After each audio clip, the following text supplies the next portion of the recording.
Le disait en titre, la force de frappe des forces armées nationales se renforce avec l'arrivée cet après-midi de nouveaux équipements, des équipements accueillis par une population en liesse convaincue d'une victoire certaine et accélérée sur les forces du mal. Le constat avec Sekou Zongo.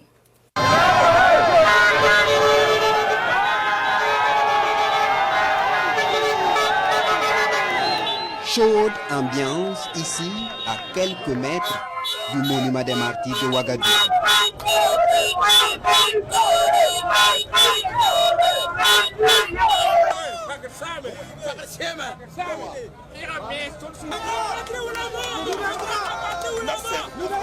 La foule est hystérique. Population de tous les âges est sortie pour être témoin d'une concrétisation d'une promesse du chef de l'État. Du matériel militaire de tout type et de dernière génération, escorté par une population en communion avec son armée. Aujourd'hui, c'est un sentiment de joie, c'est un sentiment de fierté qui nous anime. Parce que ce que nous voyons aujourd'hui, jamais dans l'histoire du Burkina Faso, on a vu cela. C'est un matériel militaire que le Burkina Faso a acquis. Aujourd'hui, on peut dire que le Burkina Faso s'inscrit dans les plus grosses armées du monde. Parce que ce que nous venons d'acquérir, c'est du jamais vu. Vraiment, nous sommes très contents. Depuis les 13h, on a sorti jusqu'à contournement de la rentrée des pauvres de la chaux. Pour dire que nous sommes fiers du président capitaine Ibrahim Traoré. Combat le Burkina Faso! Combat le Burkina Faso! Voilà. Je vais préciser au peuple burkinabé que c'est l'argent du peuple qui a permis d'avoir tous ces matériels-là. C'est le peuple burkinabé qui contribue à financer sa guerre. On est droit en personne, on est souverain. Donc nous sommes là avec le capitaine Ibrahim Traoré jusqu'à nouvel ordre. En attendant, c'est une population toujours mobilisée qui refuse de quitter cette place. En sport, les étalons cadets seront demain face aux cadets du Mélan. À l'issue de leur dernier entraînement, ils ont reçu la visite de l'ambassadeur du Burkina au Ghana. Les images avec nos envoyés spéciaux Nongba Kouda et Ali Traoré. Avec 4 points plus 2, c'est dans la peau du leader de la poule B que le Burkina Faso va aborder ce mercredi son dernier match face au Niger.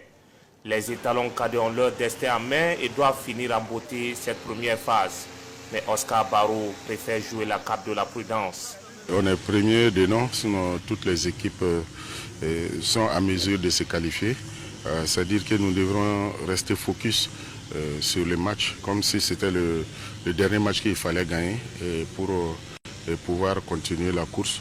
Donc nous allons l'aborder avec toute la sérénité et puis voilà tout l'engagement qu'il nous faut. Comme vous le savez, avec la résilience qu'on connaît, nous allons être résilients sur ce match et pour pouvoir passer. Pour passer ce premier tour et jouer la demi-finale de ce tournoi FOAB, l'encadrement technique des étalons cadets est au four et au moulin. Gestion des petits espaces, attaque placée, transition rapide et surtout le bloc bas pour ne pas prendre de but. Tous ces exercices sont répétés à cette dernière séance. Des répétitions qui devraient permettre à ces garçons de monter en puissance. Nous avons regardé cette équipe nigérienne, nous avons vu peut-être ce que nous pouvons dire que des failles, des insuffisances. Nous travaillons pour essayer d'appuyer sur ces insuffisances pour nous créer des opportunités de placer le ballon dans les filets et également travailler pour ne pas créer des opportunités pour cette équipe aussi et voilà, rester dans toute la sérénité et puis voilà, vers la fin du match, ne pas être en difficulté, comme je l'ai dit. Et dans ce sens, nous pensons que tout ce que nous avons fait ce matin nous permet d'être d'abord dans la fraîcheur, parce que c'est des matchs où il faut être vraiment dans toute sa fraîcheur, dans toute sa plénitude physique. La forme physique est un des aspects déterminants pour l'issue de cette rencontre. Cette séance d'entraînement a pris fin par des encouragements et des conseils à l'endroit de ces 20 joueurs. Le même exercice est effectué ici par l'ambassadeur du Burkina Faso au Ghana lors de sa visite à l'hôtel de l'équipe. Ils sont jeunes, et il faut être à leur côté, il faut les encourager, il faut leur parler. Et c'est ce que nous sommes venus avec une équipe de l'ambassade accompagnée par la représentation de la communauté burkinabé à Accra ici pour relancer la motivation à la veille d'un match qui est capital pour eux et qui doit leur permettre de se qualifier pour la suite de la compétition. En plus de mobiliser la communauté burkinabé vivant au Ghana à se déplacer au stade ce mercredi pour pousser les étalons cadets à la victoire, David Cabri a promis aux joueurs une prime en cas de qualification.